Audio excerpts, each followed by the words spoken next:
இன்று வைகாசி மாதம் அனுஷ நட்சத்திரம்.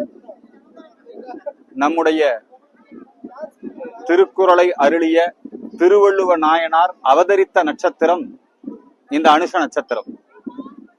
அவருடைய அவதார நன்னாளிலே 3 கடல்களும் சங்கமிக்கின்ற குமரி முனையிலே விவேகானந்தருடைய பாறை அருகிலே மிக பிரம்மாண்டமான திருவள்ளுவர் சிலை அமைக்கப்பட்டிருக்கிறது.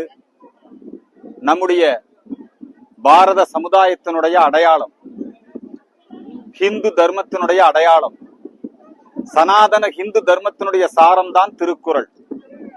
அறம், பொருள், இன்பம், வீடு பேறு, அறத்துப்பால், பொருட்பால், இன்பத்துப்பால், முப்பால் நூல்களை 1333 திருக்குறள்களாக குறள் வெண்பா வடிவத்திலே நம்முடைய திருவள்ளுவர் அருளியிருக்கிறார். வள்ளுவரும் வாசகியும் வாழ்ந்ததாக சொல்லப்படுகின்ற மயிலாப்பூர் நம்முடைய வள்ளுவ நாயனாருடைய கோவில் 400 ஆண்டுகள் பழமையானது. அந்த கோவிலிலே வள்ளுவருடைய அவதார நாளை இந்த வைகாசி அனுச நாளிலேதான் கொண்டாடுகிறார்கள்.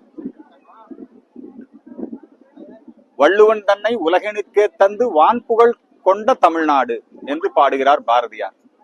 அப்படிப்பட்ட இந்த வள்ளுவர் சனாதன இந்து தர்மத்தினுடைய சின்னம், திருக்குறள், வேதங்களின் சாரம், நீதி நூல், இந்த எல்லா மதத்தவருக்கும் பொதுவான நூல். சைவம், வைணவம், இஸ்லாம், கிறிஸ்தவம் அத்தனை பேருக்கும் உலக பொதுமறையாக இருக்கக்கூடிய திருக்குறள். இந்த உலகத்தில் அதிகமான மொழிகளிலே மொழிபெயர்க்கப்பட்ட நூல் திருக்குறள். அந்த திருக்குறளை அருளிய திருவள்ளுவ நாயனாருடைய திருவடிகளை நாம் வணங்கி மகிழ்கிறோம். இன்று அவருடைய அவதார திருநாள். இந்த வைகாசி அனுசம் திருநாளிலே இந்து மக்கள் கட்சியின் சார்பிலே திருவள்ளுவருக்கு நாங்கள் அவருடைய திருவடிகளுக்கு மாலை அணிவித்து மரியாதை செலுத்துகிறோம்.